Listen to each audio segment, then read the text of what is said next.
श्रीमद् भागवतम का पहला स्कंद और पहली स्टोरी वो परीक्षित और कली का मिलन।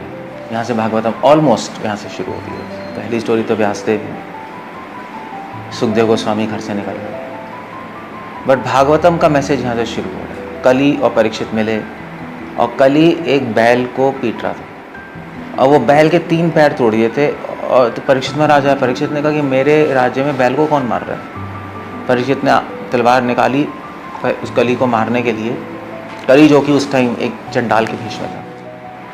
तो बैल ने रोका परीक्षित को। बैल ने कहा देखो ये मुझे नहीं मार रहा। तो परीक्षित ने कहा ये अजीब सी बात है, मैं तो देख रहा हूँ तुम्हें मार रहा है। तो बैल ने कहा ये मुझे नहीं मार रहा। कुछ लोग कहते हैं कि व्यक्ति हमें मारते हैं, मगर मुझे नहीं लगता है मुझे मार रहे हैं। हो सकता है मेरे नक्षत्र खराब हो, वो मुझे ग्रह मुझे मार रहे हैं।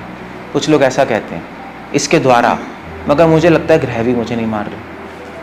कुछ लोग कहते हैं समय बुरा है इसलिए लोग सारे गंदे आ गए मुझे मारने के लिए, मगर मुझे लगता है कि समय भी मुझे नहीं मार रहा। मेरा निष्कर्ष ये है कि मैं खुद ही अपने कर्मों के लिए जिम्मेदार हूँ। अब मुझे अपने कर्मों की वजह से ही ये मार पिट रही है। इमीडिएटली परीक्षित समझ गए कि ये कोई साधारण बैल नहीं है।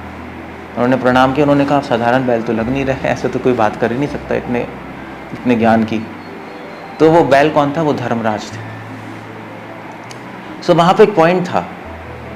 भागवतम यहाँ से शुरू होती है। भागवतम में कितनी सारी स्टोरीज हैं, प्रहलाद की, अम्बरीश की, कितने सारे भक्तों की स्टोरीज है, कितने सारे असुरों की स्टोरी है, Hiranyakashipu, Kansa, whatever it is. और ये बेस है नॉलेज सारी स्टोरीज का।